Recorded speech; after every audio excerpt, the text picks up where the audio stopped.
ہمارا جو اسلام ہے اس کی بنیادی 5 چیزیں ہیں۔ فرمایا کہ بنی الاسلام علی 5، جو اسلام کی بنیادیں ہیں، جو اسلام کے ستون ہیں وہ 5 ہیں۔ سب سے پہلی بنیاد توحید و رسالت، سب سے پہلی بنیاد توحید و رسالت، اللہ کی ذات کو ایک ماننا اور کریم آقا علیہ الصلوۃ والسلام سمیت سارے انبیاء کو ماننا اور میرے کریم کو اللہ کا آخری پیغمبر ماننا۔ سب دنیا تے کمال ایک پاسے، ادنا تے اعلیٰ ایک پاسے، ایک پاسے ناصر سب دنیا میرا کملی والا ایک پاسے۔ جو بنیادی چیزیں ہیں وہ توحید ہے، اللہ کو ایک ماننا، وہ جو کائنات کا خالق و مالک و رازق ہے اس کو ماننا، اور دوسرا رسالت کو ماننا، اور آخری جو نبی ہے میرے آقا کی ذات۔ اب جو دوسرا رکن ہے، دوسرا ستون ہے وہ نماز ہے۔ اسلام کی جو بنیادی چیزیں ہیں توحید و رسالت کے بعد دوسری چیز نماز ہے، کہ بندہ مومن پر نماز فرض ہے۔ کوئی نماز کا انکار کرے گا تو وہ اسلام سے خارج ہو جائے گا۔ نماز نہ پڑھنا اور بات ہے، انکار کرنا اور بات ہے۔ تو بڑے خوش نصیب وہ لوگ ہیں، بچے ہیں، جوان ہیں، بوڑھے ہیں، جو 5 نمازیں ادا کریں۔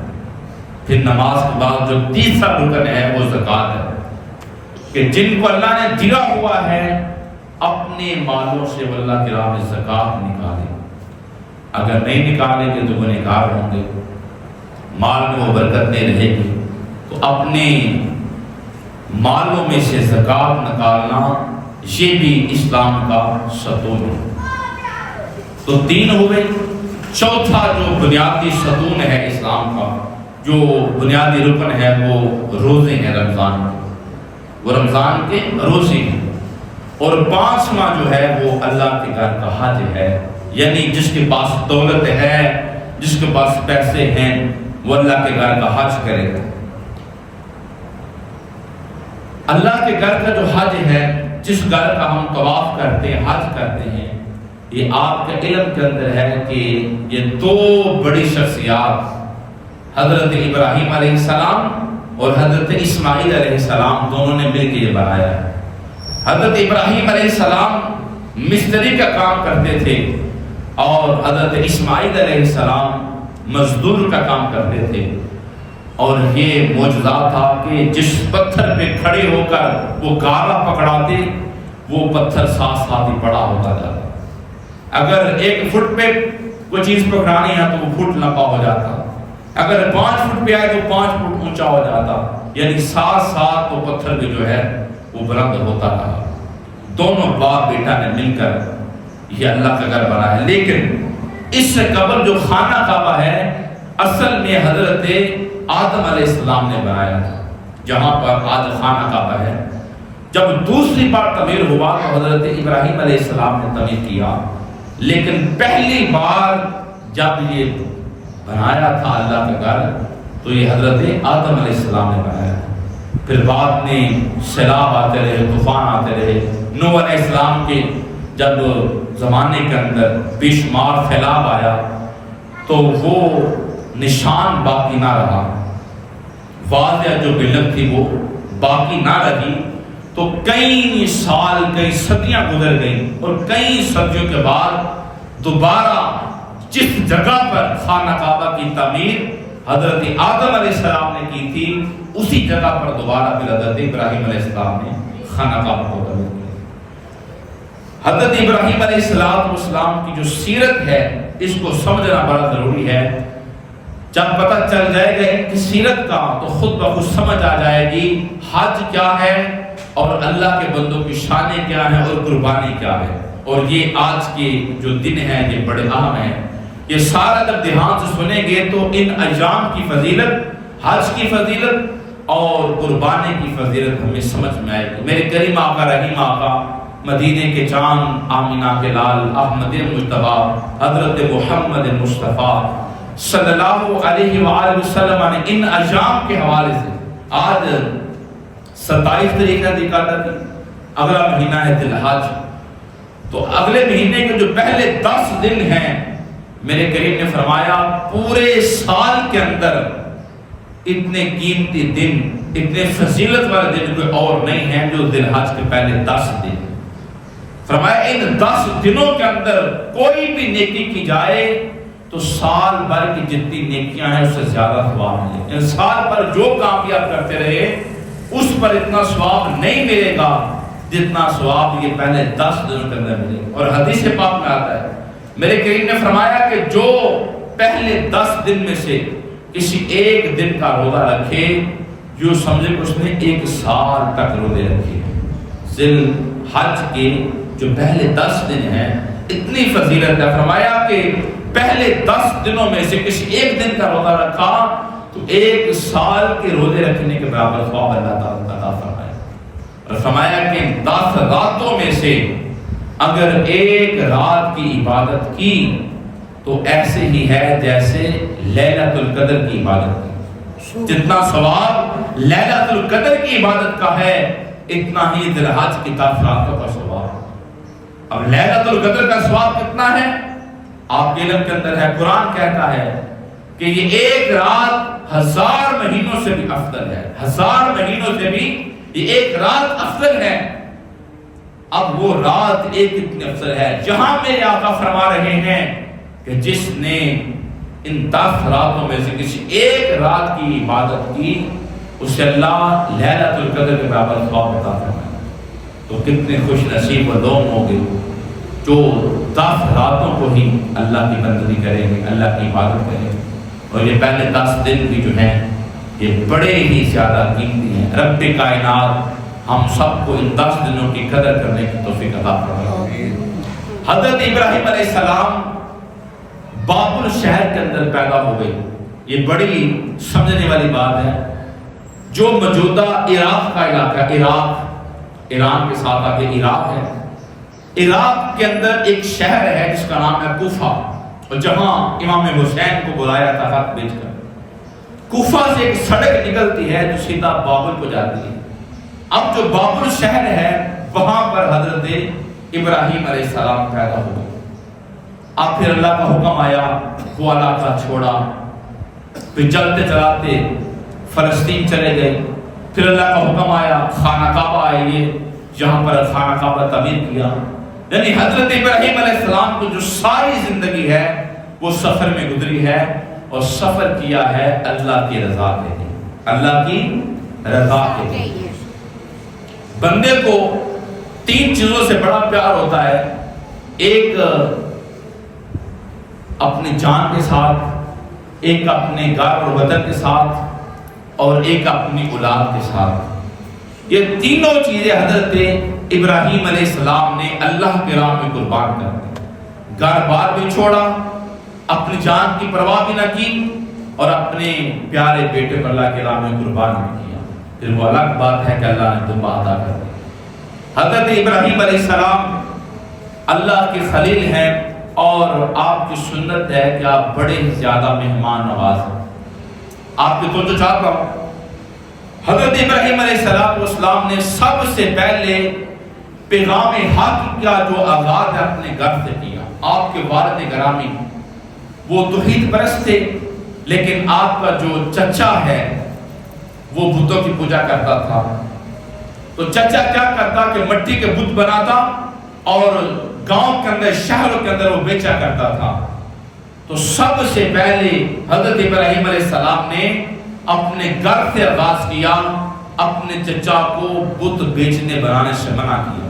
ایک روز آپ بچپن میں تھے کہ آپ کا چچا آپ کو ساتھ لے گیا بت بیچنے کے لیے، تو آپ ساتھ چلے گئے۔ راستے کے اندر ایک بت کو پکڑتے اور پانی میں ڈبوتے، اور پھر نکالتے، پھر پانی میں ڈبوتے، پھر نکالتے، اور کہتے لوگوں یہ بت ہے، نہ نفع کا مالک نہ نقصان کا مالک ہے، اگر تم خریدنا چاہتے ہو تو خرید لو۔ چاچے نے جب دیکھا تو بڑا غصے میں آیا کہ تو کاروبار کرنے آیا ہے یا کاروبار ڈبونے آیا ہے؟ تو سب سے پہلے اپنے گھر میں کھڑے ہوئے چاچے کو روکا کہ یہ کام چھوڑ دے۔ اپنے گھر کے اندر تبلیغ کرنا یہ بڑا مشکل ہوتا ہے۔ باہر لوگوں کو تبلیغ کرنا، محلے والوں کو، شہر والوں کو تبلیغ کرنا یہ آسان ہے، لیکن اپنے گھر والوں کو نماز کا حکم دینا اور جب خوشی غمی کا وقت آئے غیر شرعی کام ہوں، جو بینڈ بازی اور دیگر کی رسومات مہندی پر ہوتی ہیں، ساری خیرات لوگ شرابیں پیتے ہیں، اللہ کی نافرمانی کرتے ہیں، اس وقت کھڑے ہو جانا اور گھر والوں کو روک دینا کہ یہ کام میں نہیں کرنے دوں گا، یہ میرے رب کی نافرمانی ہے، یہ آسان نہیں ہے۔ اور گھر کے اندر غیر شرعی کام ہو رہا ہو اور اکیلا کھڑے ہو جانا، اس کام کے اندر اللہ کی نافرمانی ہے، میں نہیں کرنے دوں گا، یہ مشکل ہے۔ خاندان کے اندر کوئی بڑی خرافات پیدا ہو جائے، اس خرافات کو روکنا، اس غلط کام کو روکنا یہ آسان کام نہیں ہوتا۔ تو سب سے پہلے حضرت ابراہیم علیہ السلام اپنے گھر سے شروع ہوئے، گھر میں کھڑے ہوئے، ان کو دعوت دی دین حق کی کہ ایک ہی خدا ہے جو ساری کائنات کا مالک ہے، ایک ہی خدا ہے جو ساری کائنات کو بنانے والا ہے، مشرق کو بنانے والا اللہ ہے، مغرب کو بنانے والا اللہ ہے، شمال کو بنانے والا اللہ ہے، اور جنوب کو بنانے والا اللہ ہے، زمین کو بنانے والا اللہ ہے، آسمان کو بنانے والا اللہ ہے۔ یہ کہکشاں، یہ دریا، یہ پہاڑیں، اور یہ تو پھر کچھ بھی نہیں ہے، اتنی بڑی جنت کو بنانے والا اللہ ہے۔ تو ایک رب کی توحید کا پیغام دیا گھر کے اندر، اور جب باہر نکلے آپ لوگوں کو سمجھاتے کہ لوگوں، یہ جو آپ نے خود اپنے ہاتھوں سے خدا بنا رکھے ہیں، ان کی پوجا چھوڑ دو، ان کے سامنے جبین کو جھکانا چھوڑ دو۔ ایک خدا ہے کہ جو عبادت کے قابل ہے، وہ مستحق ہے اس کی عبادت کی جائے، لیکن لوگ آپ کو برا بھلا کہتے، آپ کی بات کو نہ مانتے۔ اب اللہ کے قرآن کا واقعہ ہے، آپ نے بارہ علماء سے سنا ہوگا، لیکن جتنی بار نیک بندوں کی باتیں سنی جائیں ایمان تازہ ہوتا ہے۔ ابراہیم علیہ السلام جب بتوں کے خلاف بولتے رہتے، اللہ کا قرآن کہتا ہے کہ کیا ہوتا ہے کہ ان کے ہاں ایک میلہ لگتا۔ اب کافروں نے، کچھ نوجوانوں نے حضرت ابراہیم علیہ السلام کو بھی دعوت دی کہ آپ ہمارے ساتھ میلے میں چلیں۔ روایات میں آتا ہے کہ تقریباً 20 سال عمر تھی حضرت ابراہیم کی جب یہ واقعہ پیش آیا، 20 سال عمر کم و بیش۔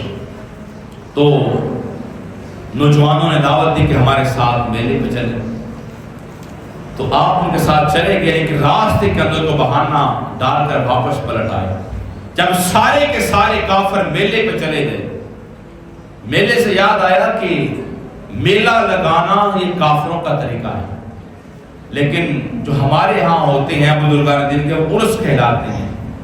ہمارے ہاں میلہ نہیں ہوتا، عرس ہوتے ہیں، اور عرس کا مطلب یہ ہوتا ہے کہ باوضو ہو کر اس بابرکت محفل کے اندر شریک ہوا جائے جہاں اللہ کے ولیوں کا ذکر ہوتا ہے، اللہ کے ولیوں کا ذکر ہوتا ہے۔ لیکن غیر شرعی کام کرنا، وہاں موت کا کوہ لگانا، اور جو ہے بند چرس کا وہاں پر انعقاد کرنا، بری محفلوں کا انعقاد کرنا، یہ اسلام کے اندر نہیں ہے، یہ اسلام کے اندر نہیں ہے، بلکہ اسلام کے اندر ہر کام کے اندر حسن ہے، اور دین اسلام کے اندر کوئی کام بھی ہو ہمیں حکم ہے وہ اللہ کے رضا کے لیے کیا جائے۔ تو کافروں نے سارے مل کر میلے میں چلے گئے، ابراہیم علیہ السلام واپس آئے، آپ کو بڑا غصہ آیا، اور بڑی دیر کا تھا کہ یہ کیا کرتے ہیں لوگ، جس نے بنایا ہے، جس نے تخلیق کیا ہے، اس کو چھوڑ کر ان کی عبادت کرتے ہیں۔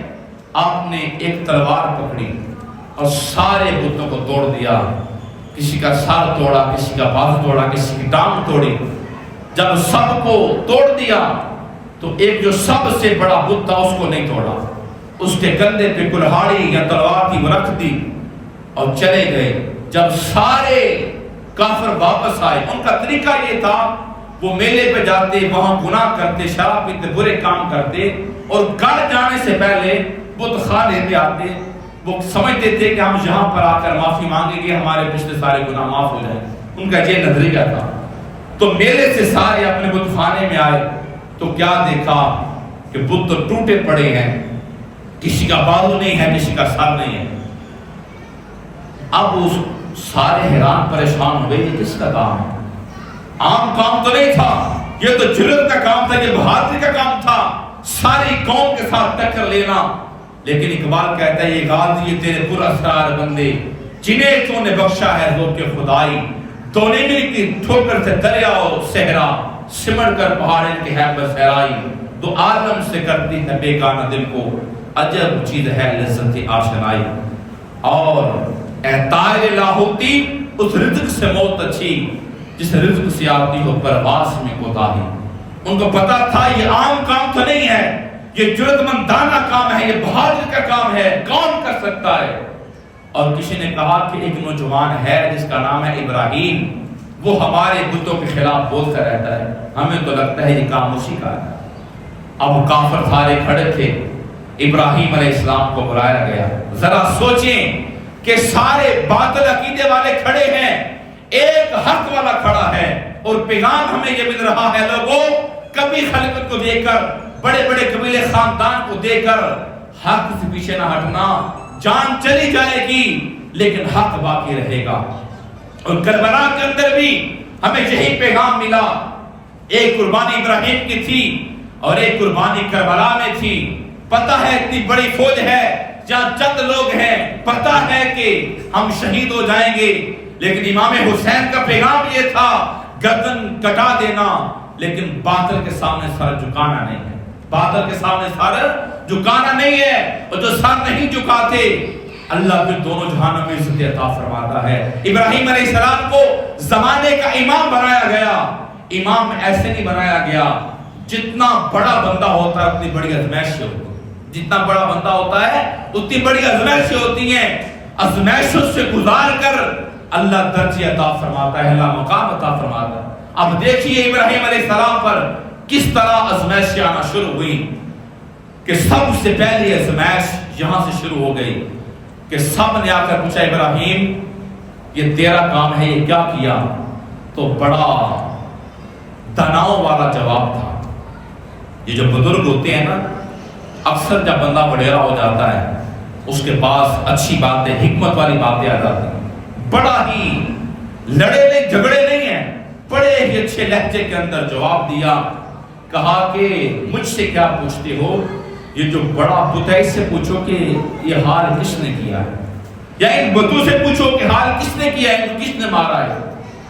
اب جب یہ بات کہی تو سب نے سر جھکا لیا، سب نے سر جھکا لیا، اور پھر قوم بولی ابراہیم آپ کو تو پتا ہے یہ بول نہیں سکتے، یہ بول نہیں سکتے، یہ بتا نہیں سکتے، ڈانگوں سے مارنا اور ہوتا ہے، باتوں سے مارنا اور ہوتا ہے۔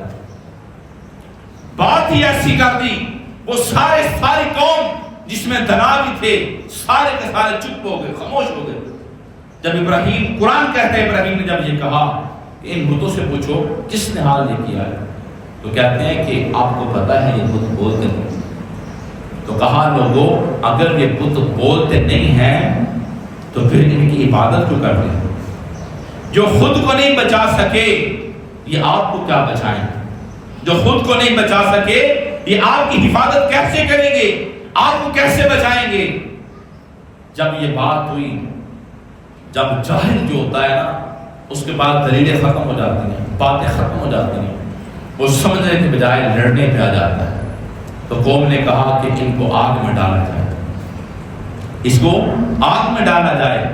اور اسی کے ساتھ ہی متصل دوسرا واقعہ پیش آیا کہ جب ابراہیم علیہ السلام کو نمرود کے دربار میں لے جایا گیا کہ اس نے یہ کام کیا ہے، تو پھر بڑا لمبا ایک مکالمہ ہوا نمرود کے ساتھ، وہاں پر بھی حکمت بری باتیں کی، بڑی دنائی والی باتیں کی، لاجواب ہوا۔ نمرود نے کہا کہ کیا دعویٰ ہے آپ کا؟ کہا میرا دعویٰ یہ ہے کہ میرا خدا ایک ہے، اور خدا وہ ہے جو مشرق سے پہلے یہ بات کی کہ خدا وہ ہے جو زندگی کا مالک ہے، جو موت کا مالک ہے۔ تو نمرود نے 2 قیدی منگوائے، جس کو سزائے موت ہونی تھی اس کو چھوڑ دیا، اور جس کو چھوڑنا تھا اس کو موت دے دی۔ کہا یہ کام تو میں بھی کرتا ہوں۔ ابراہیم الجھے نہیں ہے، دوسری بات کہہ دی، کہا میرا خدا تو وہ ہے جو مشرق سورج کو نکالتا ہے، مغرب میں غروب کرتا ہے۔ اب جب یہ بات کہی تو وہ بھی لاجواب ہوا، وہ بھی لاجواب ہوا، اور پھر وہی بات کہ آگ میں ڈالا جائے۔ اب توجہ فرمانا، ابراہیم کی آزمائش ہے لیکن ازمائش پر کس طرح ثابت قدم رہے۔ اس واقعے کے اندر ہمیں جو سنانے کا مقصد ہے، سننے کا مقصد ہے، وہ یہی ہے ہمارا یقین، ہمارا بھروسہ توکل خدا پہ بڑھ جائے، ہم بھی اللہ کے قریب ہو جائیں جو ساری کائنات کا مالک ہے۔ عارضی طور پر دنیا میں رہیں گے لیکن جنتوں کا مالک وہی اللہ ہے۔ ابراہیم علیہ السلام کو پھر کہا کہ آگ میں ڈالا جائے، کئی دن آگ جلتی رہی، ایک روایت میں آتا ہے کہ 40 دن جلتی رہی۔ اب منجنیق کے ساتھ جو ہے ابراہیم علیہ السلام کو اس میں ڈالا جانے لگا۔ اب ابراہیم کا اللہ پہ یقین دیکھیں، اللہ پہ توکل دیکھیں۔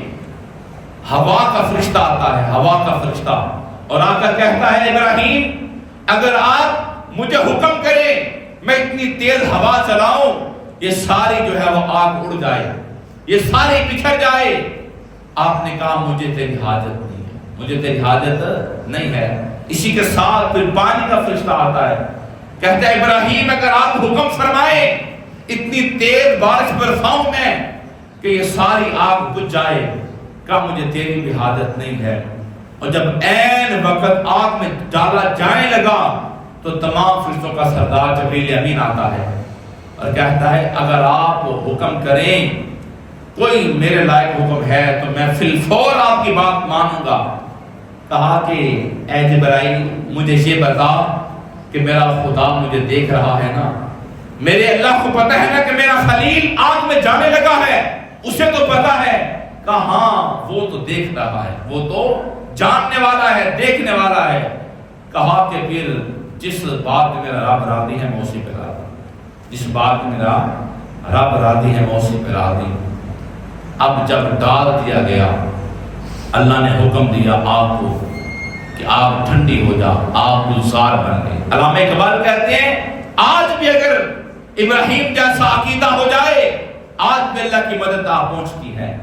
آج بھی اگر ابراہیم جیسا دل پیدا ہو جائے بدر کی طرح، اللہ آج بھی جو ہے وہ فرشتوں کو نازل فرمائے، آج بھی فرشتوں کو نازل اللہ فرما دے گا۔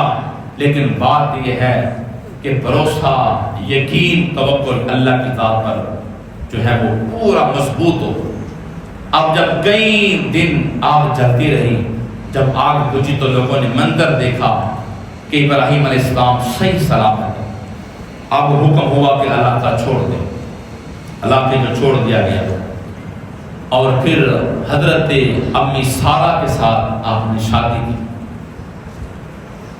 ان میں سے اولاد نہیں تھی، بعد میں اللہ نے بیٹا عطا فرمایا، انہی میں سے حضرت اسحاق علیہ السلام، دو بیٹے حضرت ابراہیم علیہ السلام کے، ایک اسحاق علیہ السلام اور ایک حضرت اسماعیل علیہ السلام۔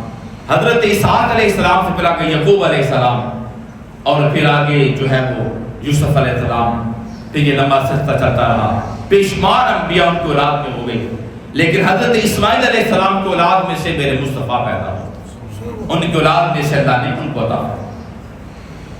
اب چلتے چلاتے المختصر اللہ نے بیٹا عطا فرمایا، پہلے اولاد نہیں تھی تو دوسری شادی کے مہاجرہ کے ساتھ اللہ نے پہلی میں سے بیٹا عطا فرمایا، ان میں سے بھی بیٹا عطا فرمایا۔ اب جو دوسرا بیٹا ہے حضرت اسماعیل علیہ السلام، جب پیدا ہوئے تو اللہ کا حکم آیا کہ ان کو وادی زیتر کے اندر چھوڑ دیا جائے۔ اب قربانی اور آگے یہ حج کے جو معاملات ہیں کیسے شروع ہوئے، ان کی داستان کیا ہے۔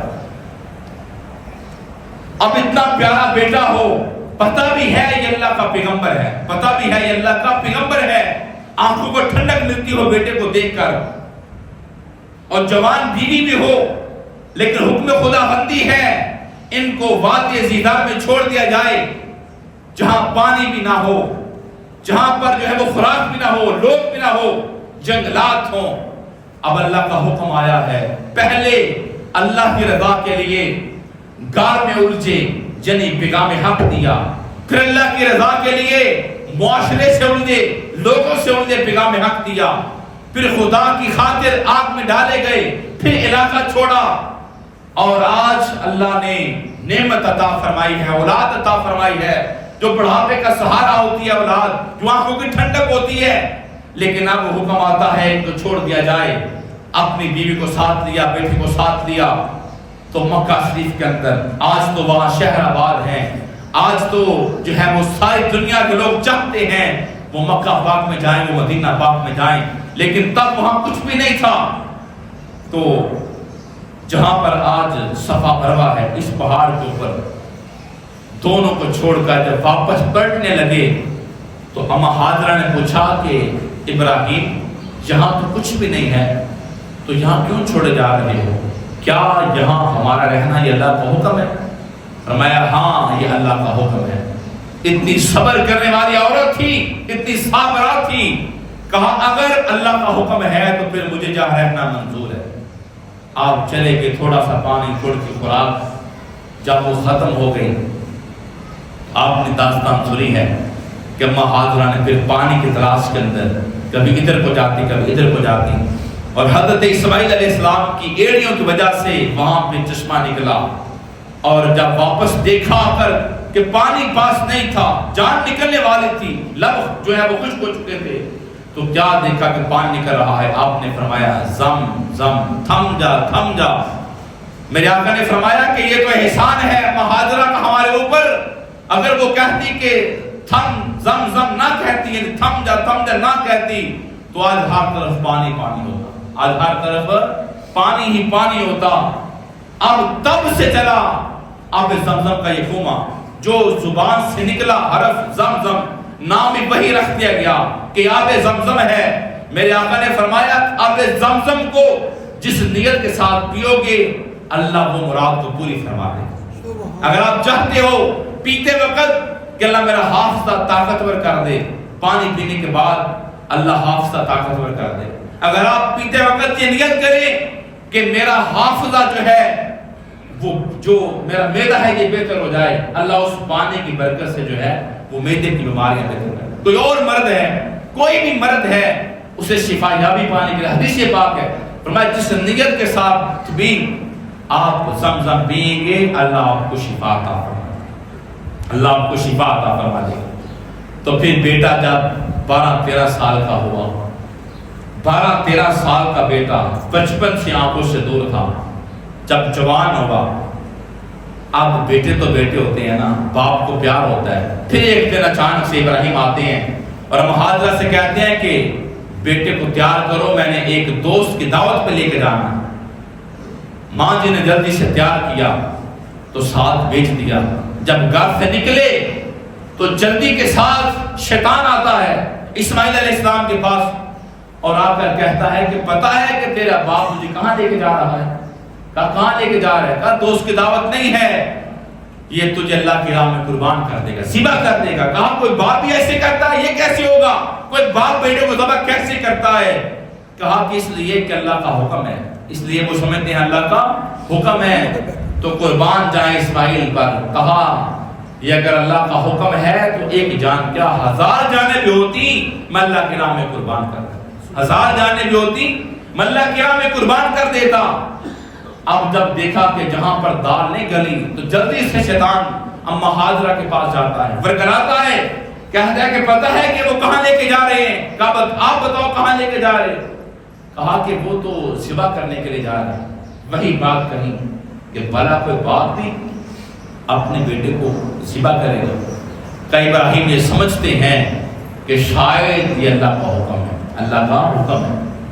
تو اما حاضرہ نے کہا کہ اگر اللہ کا حکم ہے تو ایک اسماعیل کیا 1000 بیٹے بھی ہوتے اللہ کی راہ میں قربان کر۔ اب چلتے جا رہے ہیں، چلتے جا رہے ہیں، اللہ کا حکم تھا کہ سب سے جو پیاری شے ہے وہ اللہ کی راہ میں قربان کرے۔ اب دیکھنا یہ قربانی کیا ہے۔ لے گئے پہاڑ کے اوپر، چھری کو تیز کیا، گلے پہ چلانا چاہا، چھری نہ چلی۔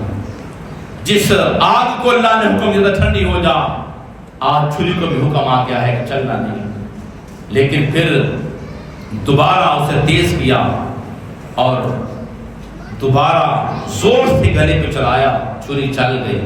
بڑے خوش ہوئے کہ میں نے بیٹے کو اللہ کے راہ میں قربان کر دیا۔ یہ عام بات نہیں ہے، باپ بھی راضی ہے اور بیٹا بھی لیٹ گیا ہے اللہ کے راہ میں قربان ہونے کے لیے۔ اور بیٹے کے جو الفاظ تھے، کہا ابا جان آپ قرآن کے یہ الفاظ ہیں، کہا قرآن کہتا ہے اسماعیل علیہ السلام نے کہا کہ ابا جان آپ مجھے صبر کرنے والوں میں پائیں گے، میں چلاؤں گا نہیں، چیخوں گا نہیں، آپ دیکھیں گے میں صبر کروں گا۔ اور علامہ اقبال کہتے ہیں یہ فیضان نظر تھا یا کہ مقتل کی کرامت تھی، سکھائے کس نے اسماعیل کو عذاب سردن دی، کہ عمر 13 سال ہے، یہ کیسی تربیت ہے، یہ کیسا خون ہے، یہ کیسی باتیں ہیں کہ ایک 12-13 سال کا نوجوان ہے، ابھی بچپن ہے، اور وہ یہ کہہ رہا ہے کہ اگر آپ میری 1000 جانیں بھی ہوتی میں اللہ کی راہ میں قربان ہو جاتا۔ اور پھر یہ نہیں کہا کہ میں صبر کروں گا، میں انا آ جاتی، میں نے کہا کہ میں صبر کروں گا۔ آج نیک کام بندے کر لیں تو کہتے ہیں، گنواتے ہیں، میں نے یہ کیا، میں نے یہ کیا۔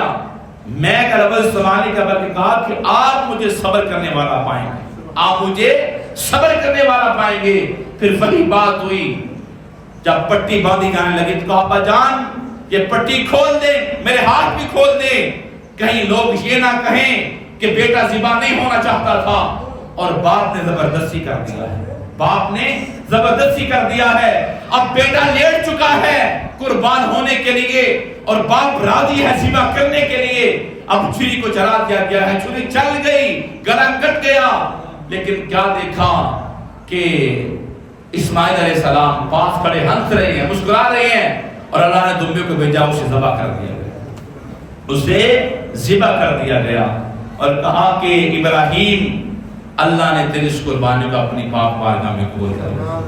اصل میں بیٹے کو ذبح کر دیا تھا، وہ تو اللہ کی قدرت تھی نا کہ بیٹے کو نکال دیا اور دمبے کو بھیج دیا۔ تو یہ کیسی تربیت بات کر رہا تھا، کیسی تربیت۔ ہمارے 12-13 سال کے بچے، ان کو تو نماز کا نہیں پتا، لیکن اسماعیل علیہ السلام اور پھر ابراہیم علیہ السلام، اماں ہاجرہ، کیسے عظیم لوگ تھے۔ آج حج بھی ان کی اداؤں کا نام ہے، آج حج بھی سارے کا سارا، یہ دیکھیں نا حج بھی جو صفا مروہ کا چکر ہے، یہ داستان اماں ہاجرہ ہے، انہوں نے چکر لگائے تھے۔ اللہ کو اپنی بندی کی ادا اتنی پسند آئی کہ قیامت تک کے اس کی ادا کو زندہ کر دیا۔ آپ اس کا حج قبول نہیں فرمائے گا جو وہاں پر چکر نہیں لگائے گا، کہا جو میری بندی کی ادا کو ادا نہیں کرے گا میں اس کا حج قبول نہیں کروں گا۔ اللہ کی بندی تھی، نشان باقی چھوڑ دی۔ پھر قربانی، میرے حضور سے پوچھا گیا کہ یا رسول اللہ یہ قربانی کیا ہے؟ فرمایا آپ کے باپ ابراہیم کی سنت ہے۔ کیا یہ بھی سکتے تھے یہ میری سنت ہے؟ کہ آپ کے باپ ابراہیم کی سنت ہے۔ اور پھر نام باقی رکھا اللہ نے، آپ میں ڈالے کہ صبر کیا، بیٹے کی بات آئی تو انکار نہیں کیا کہ یا اللہ میں اور کام کر دیتا ہوں، نہیں۔ جو جان لیتے ہیں اپنے خدا کو، پھر وہ موسم نہیں دیکھتے، وہ حالات نہیں دیکھتے، وہ صحرا نہیں دیکھتے، وہ دریا نہیں دیکھتے، بلکہ وہ ہر کام کر جاتے ہیں جس سے اللہ راضی ہو، جس سے اللہ راضی ہو۔ نام زندہ رکھا۔ اور نماز کے اندر بھی ہم ہر نماز کے اندر جہاں خدا کا نام لیتے ہیں، جہاں مصطفیٰ کا نام لیتے ہیں، وہاں پر ابراہیم کا بھی نام ہے۔ اللہم صلی علی محمد وعلی آل محمد کما صلیت علی ابراہیم وعلی آل ابراہیم انک حمید مجید۔ ابراہیم کا نام زندہ رکھا اور ان پر کہا کہ اب قیامت تک کے لیے نماز اس کی قبول ہوگی جو میرے مصطفیٰ پر، ان کی آل پر، اور پھر ابراہیم پر، ان کی آل پر سلام بھیجتا ہے۔ وہی قابل قبول ہے، وہی دین قابل قبول ہے جو دین ابراہیمی ہے، جو دین ابراہیمی ہے۔ میرے کریم آقا علیہ السلام نے جب قربانی کے حوالے سے پوچھا گیا، کہ قربانی کے آگے انجام بھی بالکل قریب عید بھی ہے، لوگ جانور خریدنے کے اندر مصروف بھی ہیں، جانور کیسا ہونا چاہیے اور جانور کی فضیلت کیا ہے۔ میرے کریم آقا نے سجدہ طیبہ طاہرہ عابدہ حضرت فاطمہ الزہرا رضی اللہ تعالیٰ عنہ سے فرمایا کہ اے فاطمہ بیٹا، جب قربانی کا جانور ذبح کیا جائے، جب قربانی کا جانور ذبح کیا جائے تو فرمایا آپ نے بھی پاس کھڑے ہونا ہے، آپ نے بھی پاس کھڑے ہونا ہے۔ ابھی اس کے گردن سے خون کا پہلا قطرہ زمین پہ نہیں گرے گا، اللہ آپ کے سارے گناہوں کو معاف کر دے گا۔ اور قربان جائیں سجدہ پر ایک سوال پوچھا اور امت کے لیے معاملہ آسان فرما دے گا۔ ابا جان یہ بتائیں، یہ بات اہل بیت کے لیے ہے یا ساری امت کے لیے ہے؟ فرمایا یہ بات ساری امت کے لیے ہے، قیامت تک کے لیے۔ جو میرا غلام قربانی دے گا اللہ کی راہ کے اندر، اور جب ذبح کا وقت ہوگا پاس کھڑا ہوگا تو پہلا قطرہ زمین پہ نہیں گرے گا، اللہ اس کے سارے گناہوں کو معاف کر دے گا۔ تو جان لیجئے قربانی ایسا عمل ہے کہ جس کے کرنے سے انسان کے گناہ سارے معاف ہو جاتے ہیں۔ پھر فرمایا کہ جانور کے جسم پر جتنے بال ہیں، جانور کے جسم پر جتنے بال ہیں، ان بالوں کی تعداد کے برابر اللہ بندے کو نیکیاں عطا فرماتا ہے۔ پھر میرے کریم نے فرمایا کل روز قیامت سارے جانور کو تولا جائے گا، سارے جانوروں کو تولا جائے گا جو اللہ کے راہ میں قربان ہوا ہے، اس کی ٹانگیں، اس کا گوشت، اس کا خون، اس کی کھال، سارے کے سارا جو ہے وہ ترازو میں تولا جائے گا، اور اس کے بدلے اللہ اسے نیکیاں عطا فرمائے گا، اسے نیکیاں عطا فرمائے گا، اور جس کا پلڑا بھاری ہو جائے گا کل روز قیامت اللہ اسے جنت میں جگہ عطا فرمائے گا، اللہ اسے جنت میں جگہ عطا فرمائے گا۔ تو قربانی جو ہے یہ حضرت ابراہیم علیہ السلام کی سنت ہے اور ہم پر واجب ہے۔ فرمایا کہ جو بندہ صاحب نصاب ہے، صاحب نصاب سے مراد یہ ہے کہ جس کو اللہ نے دیا ہوا ہے، جس کو اللہ نے دیا ہوا ہے 52.5 تولے چاندی یا 7.5 تولے تولا جو ہے، جس کے پاس ہوگا وہ صاحب نصاب ہے۔ اب جو صاحب نصاب ہے اس پر قربانی واجب ہے، اب جو قربانی نہیں دے گا وہ گنہگار ہوگا۔ اور میرے حضور نے فرمایا کہ جو قربانی نہ دے اس پر لازم ہے، واجب ہے، قربانی نہ دے تو فرمایا پھر ہماری عیدگاہ سے وہ دور رہے، وہ عید کی نماز پڑھنے کے لیے بھی نہ آئے۔ لیکن یہاں پر ایک اور بات ہے، رب فرماتا ہے کہ اے لوگو آپ جو جانور اللہ کی راہ میں قربان کرتے ہو، نہ تو مجھے اس کا خون پہنچتا ہے نہ گوشت پہنچتا ہے۔ خون جو ہے وہ نالیوں کے اندر بہہ جاتا ہے، گوشت ہم کھا لیتے ہیں، کھال استعمال ہو جاتی ہے۔ فرمایا کہ یاد رکھو جو آپ جانور ذبح کرتے ہو نہ تو مجھے خون پہنچتا ہے نہ گوشت پہنچتا ہے۔ فرمایا جو مجھے پہنچتا ہے وہ دلوں کا تقویٰ ہے، وہ دلوں کا تقویٰ ہے، وہ نیک نیتی ہے۔ جتنی نیت اچھی ہوگی اللہ زیادہ اجر و ثواب عطا فرمائے گا۔ فرمایا ریاکاری کے لیے، دکھاوے کے لیے کسی نے یہ سوچا کہ میرے فلاں عزیز کا اتنا بڑا اس نے بچہ لیا ہے، گائے لی ہے تو میں بھی اس سے بڑا لوں گا، اس نے اٹھ لیا ہے تو میں 2 لوں گا، کل دکھاوے کے لیے نہیں۔ اگر دکھاوا کرو گے، بڑھنے کی کوشش کرو گے، یا معاشرے کو یہ دکھاؤ گے کہ ہم امیر ہیں، ہم یہ کام کر رہے ہیں، تو دکھاوے کا عمل اللہ قبول نہیں فرمایا، اللہ قبول نہیں فرمائے گا۔ ہاں دل میں تقویٰ ہوگا، پرہیزگاری ہوگی، پھر جب جانور خریدو گے، اللہ کی راہ میں ذبح کرو گے، اللہ آپ کے سارے گناہوں کو معاف فرما دے گا، کیونکہ اللہ چاہتا ہے کہ جو عمل بھی کیا جائے تو میری رضا کی خاطر کیا جائے۔ لیکن اس ساری جو داستان قربانی ہے اس میں اگر دیکھا جائے تو قدم قدم پر آزمائشیں ہیں، قدم قدم پر آزمائشیں ہیں۔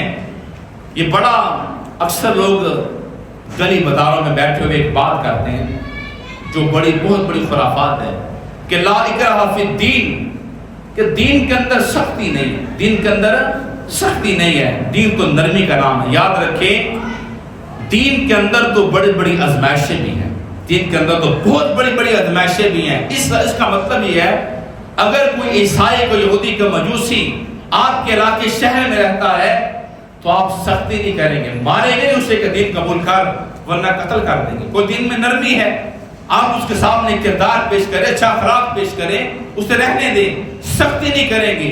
اس کا مطلب یہ ہے کہ دین میں سختی نہیں ہے، وگرنہ 5 نمازیں ہیں جو چھوڑے گا سزا ملے گی۔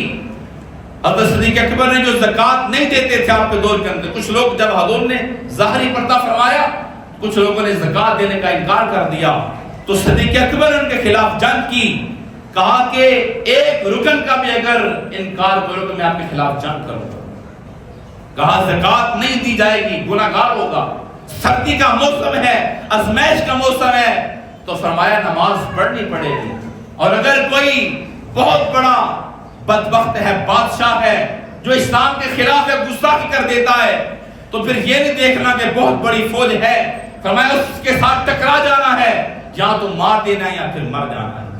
دو قربانیاں ہیں، یہ اسلامی سال کے آخر پر ایک قربانی ہے جو ابراہیم نے بیٹا ذبح کرنے کی صورت میں کی، اور ایک قربانی کربلا کی ہے، جہاں پر جب ابراہیم نے بیٹے کو ذبح کیا اللہ نے دمبے کو بیچ دیا، لیکن جب آزمائش آئی اللہ کے بندوں پر کربلا کے میدان پر، امام حسین نے اپنی ساری کی ساری آل اولاد اللہ کی راہ میں قربان کر دی، اللہ کی راہ میں قربان کر دی۔ لیکن سمجھ آتی ہے جتنا کوئی بڑی قربانی دے گا، جتنا وہ دین کا بڑا کام کرے گا، اللہ اسے اتنا ہی زیادہ در و ثواب عطا فرمائے۔ جو دو چیزیں ہوتی ہیں، ایک ہے آزمائش، ایک ہے مصیبت۔ جو اللہ کے نیک بندے ہیں، انبیاء ہیں، ولی ہیں، نیک لوگ ہیں، ان پر آزمائشیں آتی ہیں، اور کچھ مصیبتیں ہوتی ہیں۔ مصیبت کی شکل اور آزمائش کی شکل ایک ہوتی ہے دونوں۔ اب کیسے پتا چلے کہ یہ آزمائش ہے اور یہ مصیبت ہے؟ تو یاد رکھے جو مصیبت ہوتی ہے انسان پر آتی ہے، وہ انسان کے گناہوں کی وجہ سے آتی ہے۔ مصیبت جو ہے وہ گناہوں کی وجہ سے آتی ہے۔ کسی پہ ظلم کیا تھا، کوئی ناانصافی کی تھی، گناہوں جرم کیا تھا، وہ پلٹ کے واپس آیا، انسان کا ایکسیڈنٹ ہوا، ٹانگ ٹوٹ گئی، نقصان ہوا، مال کا نقصان ہوا، جان کا نقصان ہوا، تو یہ گناہوں کی سزا ہے۔ اور آزمائش وہ ہوتی ہے، گناہ بندے کا نہیں ہوتا، اللہ نے اسے دیا ہوا ہوتا ہے۔ اب اللہ آزماتا ہے کہ میرا بندہ مجھے یاد کرتا ہے کہ نہیں کرتا۔ اب دونوں میں فرق کیا ہے؟ علماء نے لکھا ہے آزمائش وہ ہوتی ہے کہ جب بندے میں مصیبت آ جائے اور مصیبت پانے کے بعد بندے کا دل اللہ کا نزدیک ہو جائے، بندہ اللہ کے نزدیک ہو جائے، توبہ کی طرف آ جائے، معافی کی طرف آ جائے، تو سمجھ لے آزمائش تھی، آزمائش کے ذریعے وہ اللہ کے اور قریب ہو گیا۔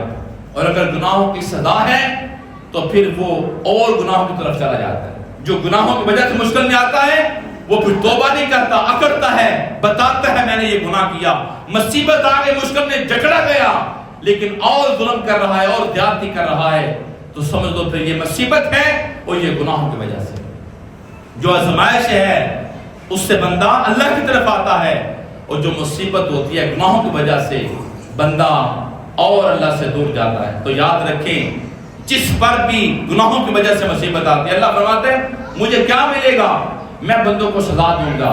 یہ جو ان کی تکلیفیں ان پر آتی ہیں یہ ان کی اپنی وجہ سے آتی ہیں، لیکن کچھ اللہ کے بڑے ہاتھ ہوتے ہیں جن کے دل بڑے اچھے ہوتے ہیں، اللہ ان کو آزماتا ہے کہ مجھے یاد کرتے ہیں کہ نہیں کرتے۔ دیکھیں پھر جب جو آزمائش پر پورا اتر جاتے ہیں اللہ زمانے کا امام بناتا ہے، اس نے عطا فرماتا ہے دنیا کے اندر اور آخرت کے اندر۔ یوسف علیہ السلام بانیوں کے اندر حسد پیدا ہوا، بانیوں کے اندر جب حسد بڑی بری بیماری، یہ بڑی بری چیز کا نام ہے حسد۔ اللہ مجھے آپ کو حسد سے بچائے، ہماری اولادوں کو بھی حسد پیدا ہوگا کہ ہم اتنے جوان اتنی محنت کرتے ہیں تو ہمارا باپ یوسف سے پیار کرتا ہے، حسد پیدا ہوا، یہ لمبی داستان ہے۔ لے گئے جا کر کنویں میں ڈال دیا، ایک لشکر جا رہا تھا، قافلہ جا رہا تھا، کنویں سے نکالا، بازار مصر میں چلے گئے۔